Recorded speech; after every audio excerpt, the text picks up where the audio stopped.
जी अस्सलाम वालेकुम दोस्तों, मैं हूं अशफाक हुसैन और मेरे साथ मौजूद हैं डॉक्टर ज़ोया। आप उन्हें टीवी के बहुत सारे ड्रामों में देख चुके हैं और थिएटर पे देख चुके हैं, लेकिन आजकल इनकी जो वजह शोहरत है वह यूट्यूब। वहाँ पे एक ख़ास किस्म का एक प्रोग्राम करें जिस पे इन्हें तनकीद का निशाना भी बनाया जाता है, लेकिन उसके साथ साथ ये एजुकेट भी करें सोसाइटी को।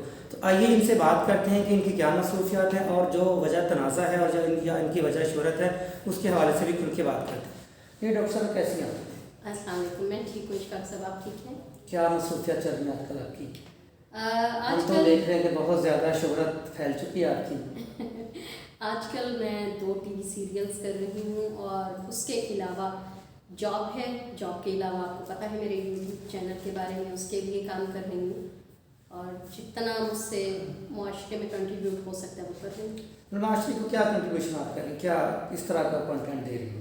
इशफाक साहब, माशरे में कंट्रीब्यूट करना यही नहीं होता कि आप पर्सनली हर बंदे को अटेंड करें। आप इस्लाह के लिए अपना मतलब गाइडलाइन के लिए लोगों को टीच कर सकते हैं, जो कि मैं कर रही हूँ और बहुत सारे लोगों को इस बात पर एतराज़ है। लेकिन हमारे जो माशरती मसाइल हैं, हमारे जो यंगस्टर्स के मसाइल हैं, वो हर बंदा नहीं देख सकता। हमारे जो माशरती मसाइलों के साथ साथ हमारे जो यंगस्टर्स के मसाइल हैं उनको देखना, उनको गाइड करना, इस चीज़ को मैंने अपनाया है ताकि मैं चाह रही हूँ कि हमारे जो माशरे के नौजवान हैं, स्पेशली नौजवान, वो बेरार रवि का शिकार ना हो, उनको गलत गाइड ना किया जाए, उनको अपने बारे में मिसअंडरस्टैंडिंग्स ना हो कि हमें पता नहीं कौन सी बीमारी लाहक हो गई है। तो इस सिलसिले में मैंने उनको टीच करना शुरू किया है अपने चैनल के थ्रू, ताकि वो लोग अपने आप को सुधारें और अपनी इस्लाह कर सकें ताकि उनकी जिस्मानी सेहत तबाह ना हो। अच्छा, वैसे तो हम देखते हैं पाकिस्तानी अखबार आप देख लें या अगर आप सफ़र कर रहे हो तो लाहौर से आप शागर तक चले जाएँ या कराची तक चले जाएँ, तो आपको दीवारों पे और जगह जगह पे ऐसा लगता है जैसे खुदा न खास्ता कि पूरा पाकिस्तानी शायद इस बीमारी में मुब्तला है या बीमार है। तो आपका जो चैनल है उस पर देखा गया कि आप हर टॉपिक पे खुल के बात करते हैं जो कि मुआशरे में हम आम तौर पे बात करना मुनासिब नहीं समझते और उसकी वजह से बाज़ औक़ात शादीशुदा ज़िंदगी भी लोगों की तबाह हो जाती है और शादी से पहले भी और शादी के बाद भी। तो आपने क्या सोच के ये कदम उठाया? बस यही मैंने आपको पिछले सवाल का जवाब दिया कि ये मेरा कंट्रीब्यूशन है कि मुआशरे में लड़कियों की ज़िंदगियाँ तबाह ना की जाएँ, क्योंकि लड़कों को बेहतर पता होता है कि वो शादी के काबिल हैं या नहीं हैं। अब आप बता रहे हैं ना कि हम कहीं भी ट्रैवल कर लें तो दीवारों पे लिखा होता है और लगता है कि खुदा ना खास्ता सारी दुनिया, इसको सारी दुनिया ही समझे। 99% बॉयज़ जेंट्स 40 से ऊपर के लोग डैमेज हैं, बिल्कुल नकारा हो चुके हैं और इसको आप पूरी दुनिया ही समझें, क्योंकि ये एक ऐसा सेंसिटिव मामला है जिसको हर बंदा खुलकर डिस्कस नहीं करता। और मेरी कंट्रीब्यूशन यही है इस माशरे में कि मैं इन लोगों को एक सीधा रास्ता दिखाऊं। अच्छा, ये मेरी रिसर्च है, मैंने इसके ऊपर बहुत सारी बुक्स पढ़ी हैं, बहुत सारे पेशेंट्स को अटेंड किया है, ये मेरी रिसर्च है। मैं उनसे खुलकर इसलिए बात करती हूँ कि मुझे पता चल सके कि उनको एक्चुअल प्रॉब्लम क्या है और ये प्रॉब्लम स्टार्ट कहाँ से हुई और अभी इनकी एक्चुअल जो कंडीशन वो कहाँ पे है और आगे कहाँ तक जा सकती है, ठीक हो सकता है, नहीं हो सकता। तो देन हम उनको बताते हैं कि भैया आप शादी करें या ना करें। उससे ये होता है कि अल्लाह ताला की तरफ से देखें, देर सवेर जो शिफा है वो सब अल्लाह ताला की तरफ से। हम लोग अगर किसी को सीधा रास्ता दिखा देते हैं या ठीक से गाइड कर देते हैं तो वो नेकियां भी हमारे ज़िम्मे आती हैं। अगर लोग तनकीद का निशाना बनाते हैं तो मुझे उससे कोई प्रॉब्लम नहीं है, बनाते हैं तो फिर बना सकते हैं। अच्छा, एक तो प्रॉब्लम ये है कि हमारे यहाँ पे सेक्स एजुकेशन की अवेयरनेस नहीं है। हाँ जी। दूसरा है कि हम लोग डॉक्टर के पास या जो भी पेशेंट होता है वो तो बताता नहीं है शर्मिंदगी की वजह से या किसी और वजह से, फिर वो डॉक्टर के पास नहीं जाता बल्कि हकीमों के पास या वो जो टोट के करते हैं लोग, या जिस तरह आप देखते होते हैं यूट्यूब पे बहुत सारी चीज़ें आ रही होती, तो इसकी क्या वजह है? इसकी वजह सिर्फ इतनी सी है कि अवेयरनेस नहीं है। ये जो चैनल मैंने स्टार्ट किया था ये मैंने अपने घर को देखकर किया था। मेरा जो मेरे से छोटा भाई है उसको ऑब्वियसली अवेयरनेस नहीं थी। उसकी जो फर्स्ट बेबी में उनके जो मिसेस के थे वो सिजेरियन हुआ, तो वो बेबी 8 दिन के बाद एक्सपायर हो गया। उसके बाद उन्होंने feel for second baby plan कर लिया ना, तो सेकंड बेबी प्लान करने के बाद उन्होंने उसकी मिसेस का विदिन 10 मंथ्स सेकंड सिजेरियन हो गया और उसकी कंडीशन इस कदर ख़राब थी और बेबी की भी कंडीशन काफ़ी ख़राब थी। तो इस वजह से दोनों की कंडीशन को देखते हुए और भाई की अवेयरनेस को देखते हुए कि उसको किसी चीज़ का कुछ पता नहीं है और वो ज़ाहिर बहन से तो ऐसी बातें नहीं करेंगे ना, तो उन्होंने मतलब जो भी प्लान किया वो 10 महीने में जो मेरी भाभी की कंडीशन हो गई, मुझे लगा कि ये अब नहीं बचेंगी, ये एक्सपायर हो जाएंगी। तो फिर इस चीज़ को मद्देनज़र रखते हुए मैंने जेंट्स के मसाइल पर बात करना शुरू किया। मैंने शादीशुदा लोगों की ज़िंदगी के बारे में बात करना शुरू किया कि लोगों को अपनी अज़दवाजी ज़िंदगी को कैसे बैलेंस रखना है, जिससे उनकी दोनों मियाँ बीवी खुश भी रह सकें और अपनी औलाद में जो वक्फा है या उनको जो भी सेक्सुअल प्रॉब्लम्स आती हैं वो एक दूसरे से खुलकर डिस्कस कर सके, तभी उनका इलाज होगा। तो ये अवेयरनेस देने का मतलब सिर्फ इतना था कि मैंने इसको अपने घर से स्टार्ट किया। अब लोग इस हकीमों की तरफ ज़्यादा जाते हैं और मैंने देखे हैं कि 90% जो हकीम हैं वो सिर्फ चलते फिरते हकीम हैं कि जी ये टोटका कर लो हो जाएगा ठीक, जबकि उसके पीछे की कहानी कुछ नहीं होती। आपके बारे में भी लोग ये समझते हैं कि शायद जिस इदारे के साथ आप काम कर रही हैं उसकी दवाइयाँ बेचने के लिए सब कुछ हो रहा है।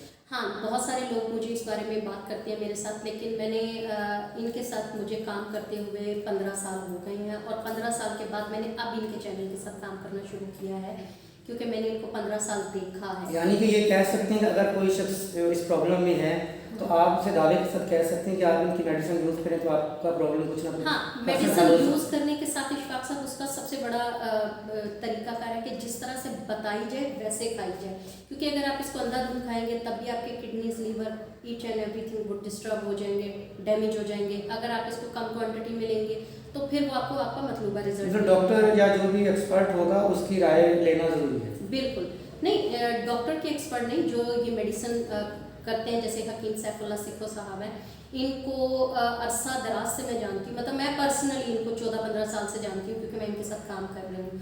इनकी मेडिसिन की आज तक मैंने कोई कंप्लेन नहीं सुनी और ऐसा नहीं है कि मैं इनकी मेडिसिन बेचने के लिए, क्योंकि मैंने हमेशा हर मेडिसिन को अच्छे से देखा है। इनकी मैंने जितनी भी रजिस्टर्ड कंपनीज़ हैं, इनकी जितनी रजिस्ट्रेशन के पेपर्स हैं वो सब मैंने देखे हैं, ये पीछे से रजिस्टर्ड है और अच्छे से काम कर रहे हैं और बाकायदा जड़ी बूटियों के साथ ही काम करते हैं, क्योंकि इनकी प्रोडक्ट 100% हर्बल है, इसमें किसी किस्म का कोई स्टीरॉयड शामिल नहीं होता। दूसरे जितने हकीम हैं उनका मैंने देखा है कि उसमें स्टीरॉयड बहुत ज़्यादा होता है, जिसकी वजह से कुछ ही अरसे के बाद लोगों को प्रॉब्लम होना शुरू हो जाती है, या तो वो क्वान्टिटी बहुत ज़्यादा यूज़ कर लेते हैं या फिर उनकी 2-4 बार की बाद उनकी सेहत ये इजाज़त नहीं देती कि वो इसको कैरी कर सकें, तो वो बहुत ज़्यादा डिस्टर्ब हो जाते हैं और कुछ तो बिल्कुल रह जाते हैं। इस वजह से हमेशा आप सर्टिफाइड रजिस्टर्ड मेडिसिन लें ताकि आपको पता हो कि कल को अल्लाह न करे इसके कोई साइड इफेक्ट है तो आप उन पर केस कर सकें। अच्छा, हमारे माशरे में तो आमतौर पर लड़की अगर एक्टिंग में शोबिज़ में आ जाए तो उसे कबूल किया नहीं जाता, बड़ी मुश्किलात होती हैं ख़ासतौर पर मिडिल क्लास फैमिली में। तो आप पहले तो एक्टिंग कर रही थी, मुझे लगता है उसमें भी मुश्किलात आई होंगी, तो अब जब आप इस ख़ास टॉपिक पे बात कर रही हैं तो आपकी फैमिली का क्या रिस्पॉन्स है और मतलब आपका करीबी सर्कल है उनका क्या रिस्पॉन्स था कि आप एक बिल्कुल ही डिफरेंट फील्ड में चलेंगे और इस तरह की बातें करेंगे जो मुआशरा बिल्कुल भी कबूल नहीं करता? स्टार्ट में मुझे प्रॉब्लम तो हुई थी, मेरी अपनी फैमिली में मेरे ब्रदर इन लॉ ने बहुत बड़ा इशू खड़ा किया था। उन्होंने मेरी सिस्टर को घर भिजवा दिया, उन्होंने कहा जी हम नहीं इसको रखेंगे, तुम्हारी बहन बेशरम है, ये है वो है, मतलब बहुत ज़्यादा इश्यूज खड़े हुए। जहाँ मेरी शादी होनी थी मेरी सारी वीडियोस उठाई उनको भेज दी कि ये देखिए जी आपकी होने वाली वाइफ क्या कर रही है, फला है। अच्छा, अब उस बात पे रिएक्शन बड़ा ज़बरदस्त किस्म का आया। उन्होंने विदाउट वीडियोस देखे रिएक्ट किया और मेरे फादर ने, मेरी मदर ने, मेरे भाइयों ने मेरा पूरा साथ दिया। उन्होंने कहा जब हमें एतराज़ नहीं है तो कोई दूसरा बंदा कैसे एतराज़ कर सकता है, आप जो कर रही हैं बेहतर कर रही हैं और हमें कोई एतराज़ नहीं, क्योंकि ज़्यादा यही होता है ना, माँ बाप बहन भाई क्या सोचेंगे, तो जब हमें एतराज़ नहीं है लोग क्या सोचते हैं, सोचते रहे, हमें कोई एतराज़ नहीं। मेरे जो फ्रेंड्स थे उनको लोगों ने टीज़ किया, ये देखें जी आपकी दोस्त क्या कर रही हैं, उन्होंने कहा जी हमें पता है क्या कर रही है, वो कोई बुरा काम नहीं कर रही, उनका प्रोफेशन। आप एजुकेट आप कहते हैं कि मैं एजुकेट कर रही हूँ और एजुकेशन किसी भी चीज़ के बारे में। हाँ, उन्होंने मेरे दोस्तों ने ये कहा कि जी हमें पता है कि वो क्या कर रही हैं और वो कुछ गलत नहीं कर रही, इसलिए आपको फिक्रमंद होने की ज़रूरत नहीं। आहिस्ता आहिस्ता जब लोगों ने देखा कि इनको कोई फ़र्क नहीं पड़ रहा, जो इनके करीबी दोस्त हैं, इनके माँ बाप हैं, इनके बहन भाई हैं, तो फिर हम क्यों एतराज़। इसके अलावा कोई बुरा तजर्बा हो किसी जगह, मतलब पब्लिक में गई हों या किसी और गैदरिंग में लोगों ने आपको कहा कि आप ये क्या कर रही हैं, आपके लिए मुनासिब नहीं करना? हाँ, मुझे कराची से काफ़ी डायरेक्टर्स की कॉल आई, आप इतनी अच्छी आर्टिस्ट हैं, आप ब्रिलियंट एक्ट्रेस हैं, आप ये हैं, आप वो हैं, आप ये क्या काम कर रही हैं। मैंने कहा जी पहली बात तो ये है कि ब्रिलियंट एक्ट्रेस हो तो फिर काम नहीं, क्यों नहीं देती आप लोग मुझे काम। दूसरा, इस फील्ड में जब मैं आई थी मैंने बहुत 2 एपिसोड 3 एपिसोड से काम स्टार्ट किया था। आज भी मुझे वो लोग काम देते हैं जिनके साथ मैं काम कर चुकी हूँ, नए लोग क्यों नहीं काम देते मुझे। और अगर मैं अपना काम कर रही हूँ तो उस पर फिर वही लोग जिन्होंने मुझे कभी काम नहीं दिया मुंह उठा के आके कह देते हैं जी आप ये क्या कर रही हैं, तो मुझे ऐसे लोगों से कोई फर्क नहीं पड़ता। ये मेरी फील यानी आप ये समझती हैं कि ये आपकी ज़िंदगी है नहीं, और ऐसी चीज़ इसमें आप अपनी मर्जी से जो भी कुछ करना नहीं नहीं चाहते इशफाक साहब, ये वही बात आ जाएगी ना, मेरा जिस्म मेरी मर्जी। नहीं वो नहीं, चीज़ जिस्म नहीं का है। तो हम बात कर ही नहीं, रहे नहीं, आप एक काम कंटेंट करें। आ जाता है ना, हाँ। वो एक कंटेंट आ जाता है। मैं यहाँ ये कहना चाहूँगी कि मैं यहाँ मुआशरे की इस्लाह कर रही हूँ। मुझे इसमें जितनी तनकीद सुननी पड़ती है आपकी सोच से कहीं ज़्यादा, लेकिन मेरे माइंड में सिर्फ एक चीज़ होती है, मेरे पेरेंट्स साथ हैं, मेरे बहन भाई मेरे साथ हैं, मुझे मुआशरे की तनकीद की ज़रूरत नहीं है। मुझे सिर्फ और सिर्फ साथ चाहिए अपनों का, जो कि वो मुझे दे रहे हैं। आप जैसे दोस्तों का आप लोग मुझे प्रोटेक्ट। लेकिन आप ये भी तो देखते होंगे जब कमेंट्स आते हैं तो वहाँ पे 90% लोग जो हैं वो गंदगी का मुजाहरा करते हैं, उनकी सोच पॉजिटिव नहीं होती, बस वो भी तो पड़ती है। बात पता क्या, जिसके ज़हन में जो इंसान जैसा होता है, अल्लाह ने जो उसको दिया होता है वो वही होता है। लोगों के जहन में जो गंद भरा हुआ है खुद के लिए, वो दूसरों में फैलाते हैं। जब आप पॉजिटिविटी फैलाएंगे ना, आपको ये चीज़ें नेगेटिव नहीं लगेंगी। अगर आप यही जो लोग मुझे बैड कमेंट्स करते हैं, अगर वो ये सोच लें कि मैं उनके बारे में बात कर रही हूँ, उनके मसाइल को लेकर बात कर रही हूँ, अगर वो जिस दिन ये चीज़ समझ जाएंगे, वो कभी भी मुझे बैड कमेंट्स नहीं करेंगे या मुझे कभी तनकीद नहीं करेंगे।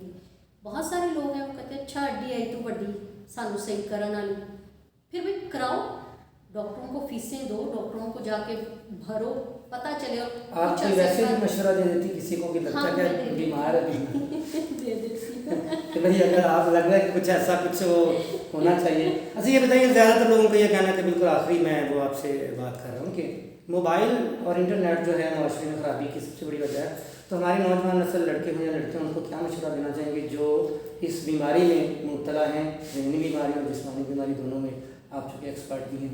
अच्छा, इसमें मैं यही मशवरा देना चाहूँगी कि मोबाइल को, इंटरनेट को पॉजिटिव यूज़ किया करें कि किसका पॉजिटिविटी आप लेंगे तो आपके घर में भी सुकून होगा, आपकी लाइफ में भी सुकून होगा। आप इंटरनेट जो भी यूज़ करते हैं कुछ घंटों के लिए यूज़ करें, उस पर पॉजिटिव चीज़ें देखा करें। लाइक दैट अपनी इस्लाह के लिए, जैसे कि आप कोई चीज़ सर्च कर रहे हैं किसी पे जैसे कि आप करना चाह रहे हैं, कुछ ख़वातीन हैं वो कुक हैं, उनको कुकिंग बहुत अच्छी लगती है, तो आप कुकिंग के प्रोग्राम्स देखा करें। अपने बच्चों की इस्लाह करनी है तो आप अपने बच्चों की इस्लाह से रिलेटेड प्रोग्राम देखा करें। नेट इसलिए नहीं होता कि आप इस पर पॉर्न मूवीज़ देखें, आप सेक्सुअल कंटेंट देखें, आप इस पर हर तरह की वो वाहियात चीज़ें देखें जिस पे मुआशरा ख़राब हो रहा है।